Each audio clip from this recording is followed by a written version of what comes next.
नमस्कार दोस्तों, स्वागत करता हूं एक बार फिर से मैं आप सभी का आपके अपने चैनल सिंपलिसिटी इन फाइनेंस में। आज की इस वीडियो में मैं आपको ये बताने वाला हूं।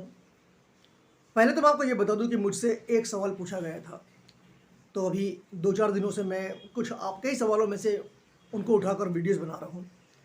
उसमें यह पूछा गया था कि सर, मैंने लोन ले रखा है तो क्या मेरे परिवार वालों पर कोई प्रॉब्लम आ सकती है, परिवार वालों पर कोई समस्या आ सकती है या नहीं आ सकती है। आज की चर्चा इसी टॉपिक के ऊपर है। दोस्तों, कभी भी जब आप लोन लेते हैं तो उस समय आप एक एड्रेस देते हैं, एक पता देते हैं। उस पते में आप बताते हैं कि आप कहाँ रह रहे हैं, और बहुत अधिक संभावना ये होती है कि वो आप जो एड्रेस देते हैं उस एड्रेस पर आपके माता पिता भी रहते हैं। कई बार ऐसा होता है कि उस एड्रेस पर आपके माता पिता नहीं होते हैं। कई बार आप किसी दूसरे सिटी में काम करते हैं तो वहाँ पर एक कम्युनिकेशन एड्रेस आपका होता है। उस कम्युनिकेशन एड्रेस पर आप रहते हैं, लेकिन दूसरे सिटी में आप अपने पेरेंट्स के साथ नहीं रहते हैं। आप माइग्रेट करते हैं। उदाहरण के तौर पे मान लीजिए कि आपका गांव हरियाणा में है, लेकिन आपने माइग्रेट कर लिया, आप दिल्ली में जॉब करते हैं, आप बेंगलोर में जॉब करते हैं, आप मुंबई में जॉब करते हैं, तो ऑब्वियसली आप पेरेंट्स को वहाँ लेकर नहीं जाते हैं। You live in a rented apartment. आप किसी रेंटेड अपार्टमेंट में रहते हैं या फिर दोस्तों के साथ रहते हैं, जो भी है। तो कम्युनिकेशन एड्रेस जो होता है वो आपका उस सिटी का हो गया। या फिर अगर आप नेटिव ही उस जगह के हैं, मान लीजिए आप दिल्ली के ही हैं और आपने लोन ले लिया है या कोई क्रेडिट कार्ड ले लिया है, तो पेरेंट्स ऑब्वियसली आपके साथ रहते हैं। लेकिन अगर आप माइग्रेट करके आए हुए हैं और जॉब कर रहे हैं सिटी में, तो हो सकता है कि आपके पेरेंट्स गांव में रहते हो, कोई नेटिव प्लेस है आपका, वहाँ रहते हो। तो परिवार के ऊपर किस तरीके से आपत्ति आ सकती है। अब परिवार में सिर्फ पेरेंट्स की बात नहीं होती है।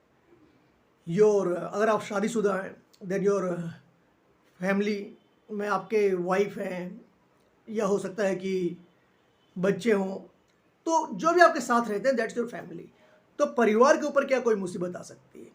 दोस्तों, मैं आपको एक बात बताऊं कि आप जो भी कम्युनिकेशन एड्रेस देंगे, उस कम्युनिकेशन एड्रेस पर रिकवरी वाले आते हैं अगर आप उनको पैसे नहीं देते हैं तो।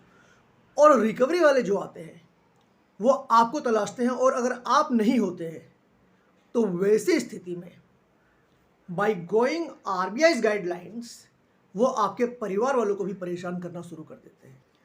आपके परिवार वालों को परेशान करना शुरू कर देते हैं और अलग अलग तरीके से डराने की कोशिश करते हैं, धमकाने की कोशिश करते हैं। बताया जाता है कि आपके ऊपर केस हो जाएगा, आपको देना पड़ेगा पैसा। अब कई बार हमारे जो पेरेंट्स होते हैं थोड़े नाजुक दिल के होते हैं। घर में अगर माँ है, एक मेरे पास कॉल आई थी किसी की, और वो बोल रहे थे कि उनकी माता जी के पास जाकर वो कुछ इस तरीके से बोले कि वो बेचारी काफ़ी परेशान हो गई, रो कर काफ़ी अपने बेटे को बता रही थी कि हाउ शी वॉज हैरेस्ड। तो ये है। और अगर आपने यूट्यूब पर और भी अगर आप वीडियोज़ देखते हैं तो कई बार आपने कुछ ऐसे वीडियोज़ भी देखे होंगे जहाँ पर घर पर जाकर ये रिकवरी वाले परेशान करते हैं।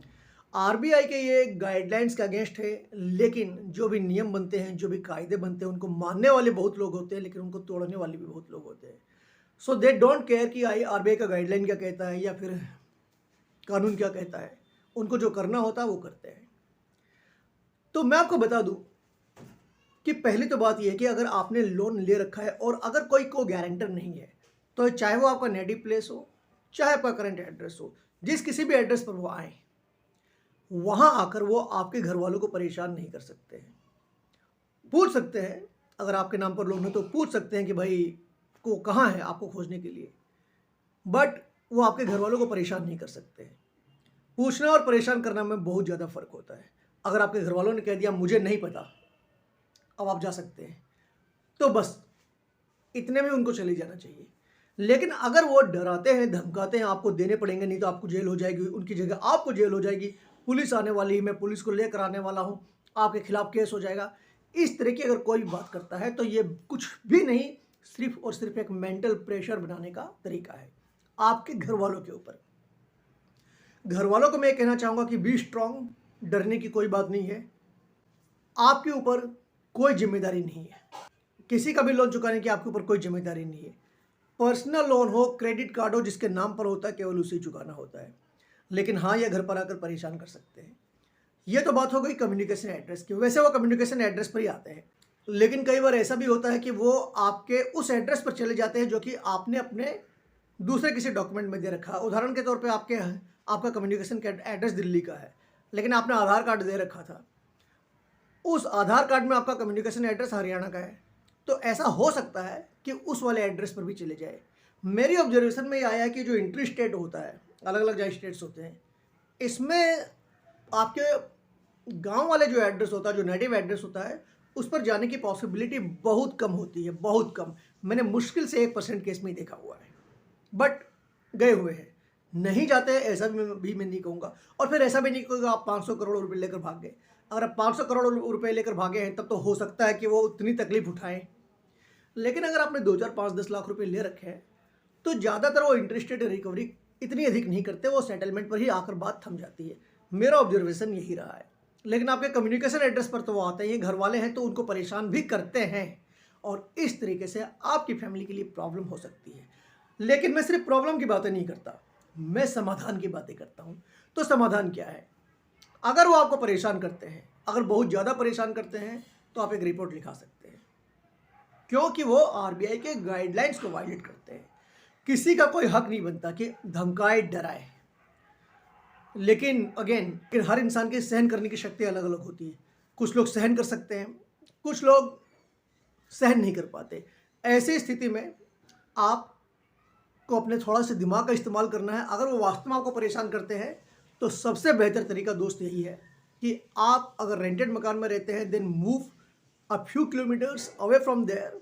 आप अपनी फैमिली को वहाँ ले जाइए। रेंटेड मकान में है तो चेंज कर लीजिए, किसी को भी एड्रेस देने की ज़रूरत नहीं है। सिंपल सी बात है, आप परेशान हैं, चेंज योर प्लेस। ये एक नेचुरल लॉ है कि जहाँ आपको तकलीफ होती है आप उस जगह से मूव कर जाते हैं। ठंडे प्रदेशों में रहने वाले तकलीफ होती है, गर्म क्षेत्रों में आ जाते हैं, और जब बहुत अधिक गर्मी पड़ती है तो ठंडे क्षेत्रों में चले जाते हैं। तो सिंपल सी बात है, आप भी जा सकते हैं। कम्युनिकेशन उनके साथ जारी रखिए। अगर आप नहीं मिलेंगे तो ऑब्वियसली वो सोचेंगे कि आप कहाँ चले गए, फ़ोन भी आपने बंद कर लिया, कई बार ऐसा भी होता है। तो ऐसी स्थिति में आप ईमेल के जरिए उनके साथ कम्युनिकेट कीजिए, और जो भी आप निगोशिएट करना चाहते हैं सेटलमेंट के लिए या किसी भी चीज़ के लिए, कंटिन्यू विद दैट, वो आपको कंटिन्यू करना है। तो चिंता करने की कोई ज़रूरत नहीं। हाँ, आपके घर वालों के लिए प्रॉब्लम हो सकती है। प्रॉब्लम केवल इतनी ही हो सकती है कि वो आपका घर वालों को परेशान कर सकते हैं, कह सकते हैं गलत तरीके से, आपके ऊपर केस हो जाएगा, आपको पैसा देना पड़ेगा। अनलेस दे आर को गारंटर, उनकी कोई जिम्मेदारी नहीं बनती है। और बाकी इसके अलावा एट सच कोई प्रॉब्लम आपके घर वालों पर बिल्कुल नहीं आने वाली है। अगर कोई कहता है तो एकदम गलत बात है। तो निश्चित रहिए, बिंदास रहिए। मैं मेरी वीडियोस बनाता हूं आपकी सहायता करने के लिए, so that you can get out of this loan trap. ये जो भी पूरा डेट का जो पूरा ट्रैप है, आप इसके बाहर आ सके। आई वॉन्ट यू कि आप इसके बाहर आ जाए, और उसके बाद आपकी इनकम कितनी भी छोटी क्यों न हो, आप एक बजट बनाएं। बजट बनाने का मतलब है आपने अपनी सीमा तय कर ली कि मुझे इससे अधिक खर्च नहीं करना। थोड़ी तकलीफें हो सकती है, एयर कंडीशन आप ट्रेन में यात्रा नहीं कर पाएंगे, हो सकता है कि आपको जनरल बोगी में जाना पड़े, लेकिन कर्ज लेकर आप फ्लाइट में भी जाए तो क्या फ़ायदा।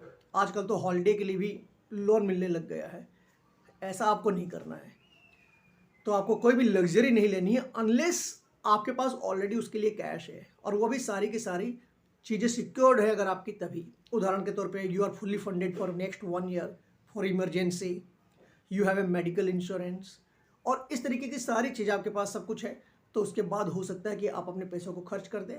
अदरवाइज़ एक बजट बनाइए। बजट बनाएंगे तो अगले आने वाले कुछ समय में आपकी स्थिति बहुत अच्छी हो जाएगी दोस्त। And say no to credit cards and loan. इसको पास ऑन करना है as a legacy to your next generation. मैं बिल्कुल नहीं चाहता कि कोई कभी भी लोन के ट्रैप में फंसे। लेकिन अगर आप ऑलरेडी फंस गए हैं, अगर आपको कोई भी प्रॉब्लम आ रही है लोन से संबंधित, अगर आपको कोई भी कंसल्टेशन चाहिए, आपके ऊपर कोई केस हो गया है, होने वाला है, अगर आपको ऐसा लगता है, कोई सम्मन आ रहा है, कोई नोटिस आ रहा है, आर्बिट्रेशन का आ रहा है, किसी भी तरीके का 138 में आ रहा है, 25 में आ रहा है, एनीथिंग, आपके स्टेट में केस हुआ है, बाहर के स्टेट में हुआ है, कुछ भी है लोन से संबंधित, तो आपको मेरी स्क्रीन के ऊपर मेरा नंबर दिख रहा होगा। आप उस नंबर पे हाय भेजेंगे, सिर्फ व्हाट्सएप पर, कॉल नहीं करेंगे, कॉल कोई नहीं उठाने वाला है। हाय भेजेंगे और हाय भेजने के बाद आपके पास एक ऑटोमेटिक मैसेज आएगा, और अगर आप उसके बाद उन स्टेप्स को फॉलो करते जो आपके पास आएंगे, तो जल्दी ही मैं और आप ऑन कॉल बात कर रहे होंगे। चलिए आज के लिए इतना ही। जो लोग मेरी वीडियो को पहली बार देख रहे हैं, मैं उनको बता दूं कि इस तरह की वीडियोस में बनाता रहता, तो आपको करना क्या है, मेरे चैनल को सब्सक्राइब करना है और बेल बटन पर क्लिक करने से जब कभी भी मैं कोई नया वीडियो पोस्ट करूँगा तो उसकी नोटिफिकेशन आपके पास सबसे पहले आ जाएगी। So that will be all from me today in this video. मिलता हूँ जल्दी आपसे अपने अगले वीडियो में, तब तक के लिए अपने भाई अपने दोस्त को आज्ञा दीजिए। Bye bye.